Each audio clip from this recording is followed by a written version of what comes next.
Hello, my name is Ashley. I'm going to be doing your walkthrough video for our 2017 Winnebago Era 170A. Your height is 12.5 foot tall, so on the highway you're good. Anything off of the highway, you just want to be cautious of that 12.5 foot clearance. Lengthwise, you're about 23.5 in length, so just wider turns than usual. The drivability, it feels like you're driving a minivan when you're in the driver's seat, so the drivability is really good, but you just want to keep that length in mind and making wider turns than usual.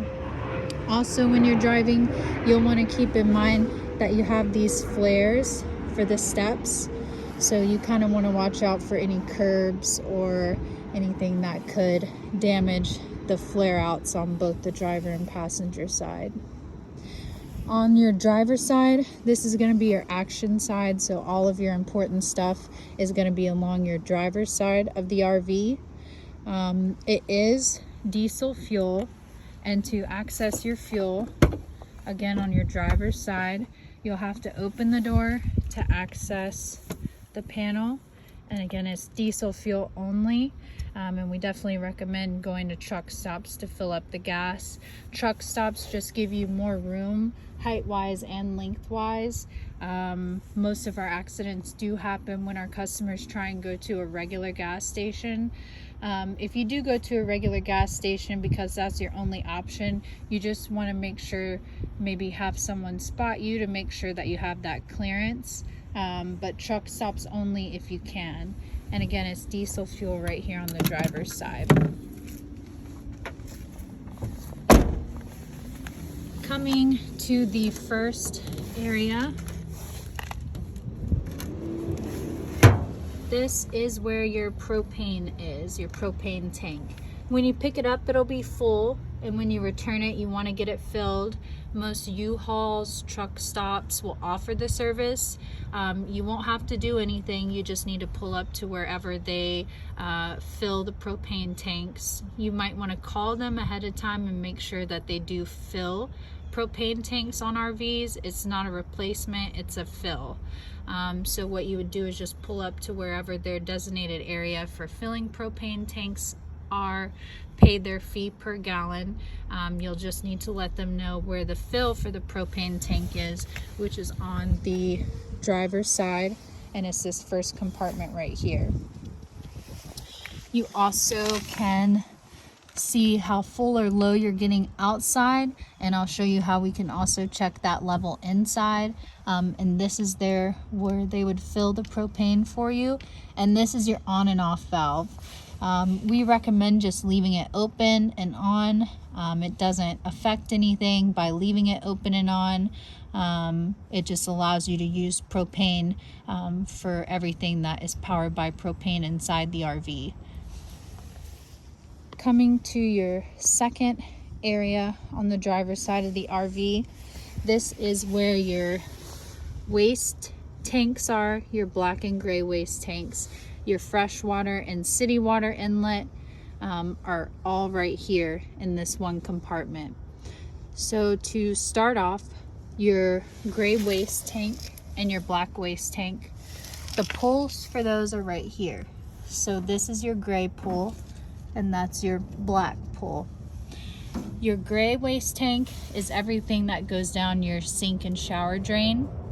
When we go inside, I'm going to show you how to check those levels and how you'll know it's time to dump. When it is time to dump, you will hook up your waste hose here. I'm going to put some gloves on and get the hose, and I'll be right back. So now that I have some gloves on, again, this is your gray waste, so everything that goes down your sink and shower drain goes into a storage underneath the RV. And that would be your gray waste. Your black waste is everything that you flush down your toilet. Your gray waste, you have about 50 gallons that it'll hold, and your black waste is about 45 gallons. And again, when we go inside, I'm going to show you how you check your levels for everything, and how you know when it's time to dump. When it is time to dump, you will take the cap off of here. Your waste hose will look like this. This part with the teeth, you'll just lock in here.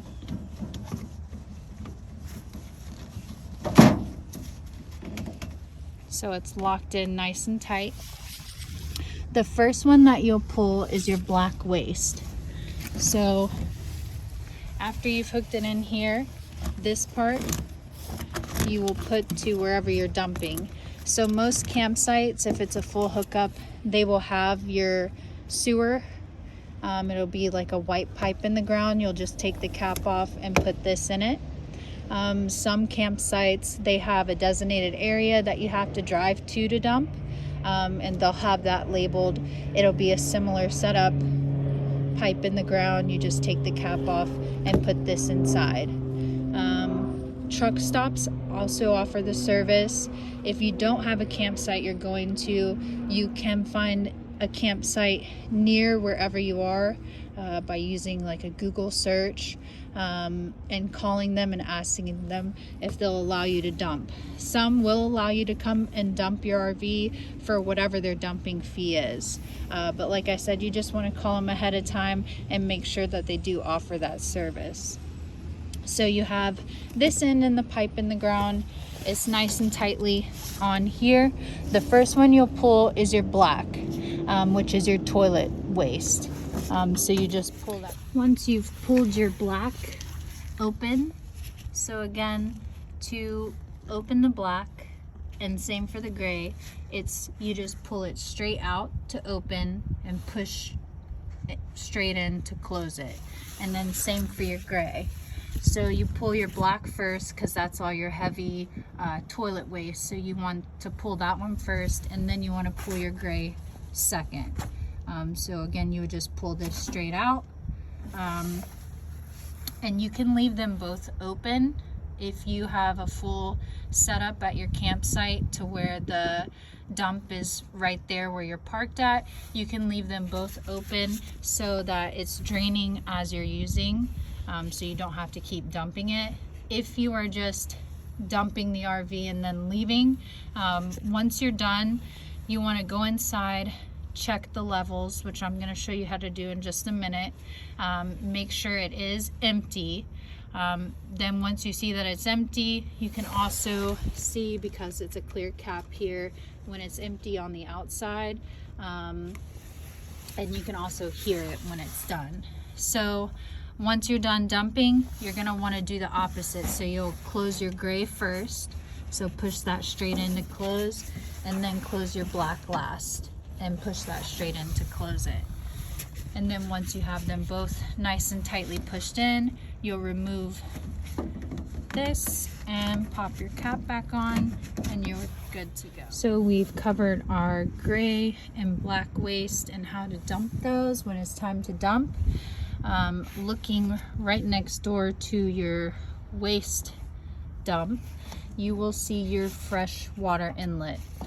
So right next to the fresh water is the black waste. You'll never need to use that. So the only ones we're going to be looking at is this one right here. So fresh water is your storage water.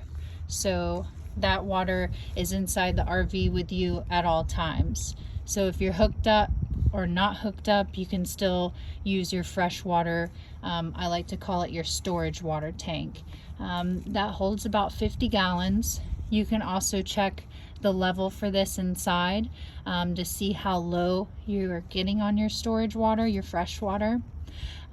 If you are going to a campsite, you can hook up your water hose and hook up to their water supply and just have a direct connect to water, and that's called your city water.